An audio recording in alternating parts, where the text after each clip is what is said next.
All right, to discuss, we're now joined by George Sebulela, who is the President and CEO of the South African United Business Confederation, or SAUBC. Mr. Sebulela, thank you for being with us.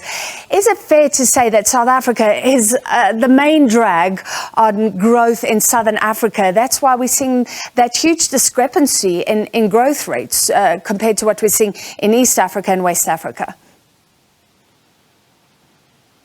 Thank you for inviting me.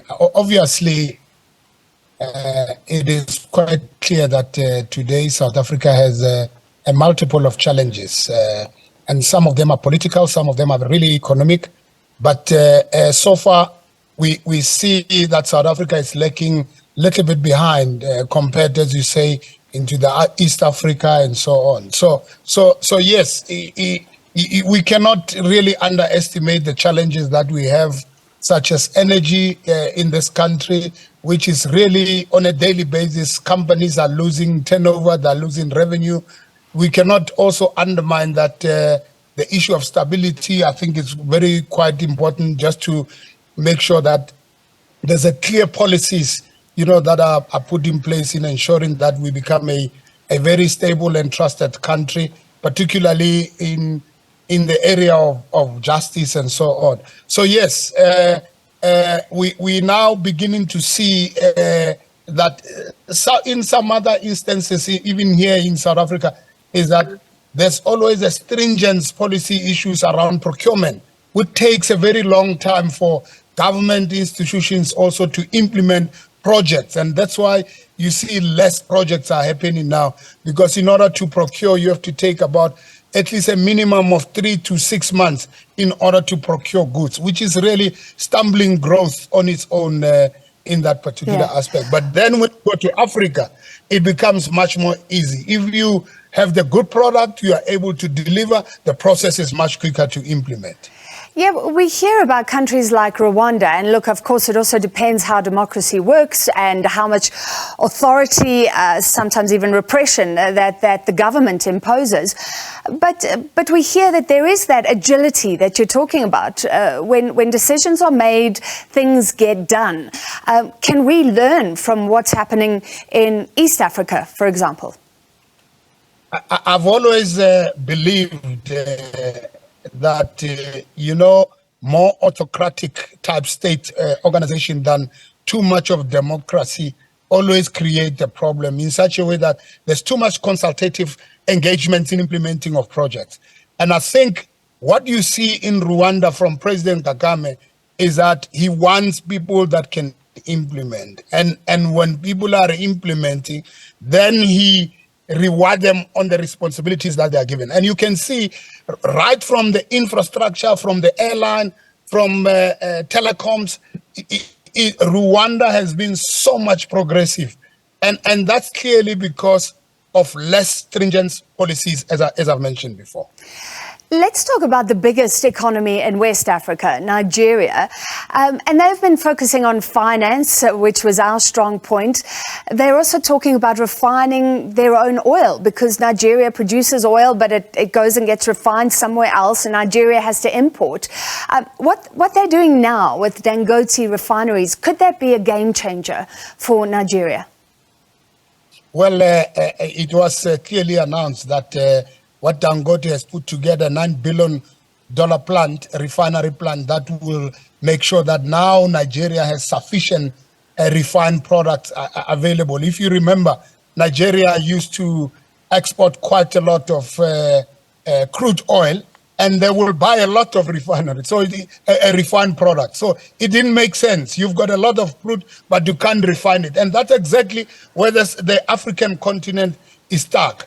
We've got a lot of material, we export the material, why don't we beneficiate our own product? And that's exactly what we see from what Dangote has done as an example of African success. So this is a typical learning curve that we need to have. Similarly, in South Africa and many other countries, we need to begin to establish our own refined plants for particular materials rather than to rely on importing product into the countries. And if we look at these bright lights in East Africa and West Africa, Let's bring it home to South Africa, because I remember when we lost our ground as the biggest GDP, country in terms of the size of the economy, to Nigeria, then Egypt. We always said, well, South Africa is still very sophisticated when it comes to technology, when it comes to finance, when it comes to being industrialized. But are we losing those competitive edges even on our own continent? I do not think we're losing the position. I just believe we just need the government leadership to begin to have a plan and make sure that this plan are implemented effectively. We must have a medium to long-term strategy on how we want to, what type of South Africa we would like to see.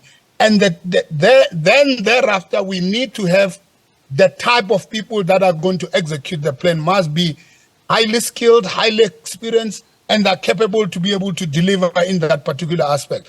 And that's the only challenges I think that we are facing at this present moment. But as a country, we are not at the worst position.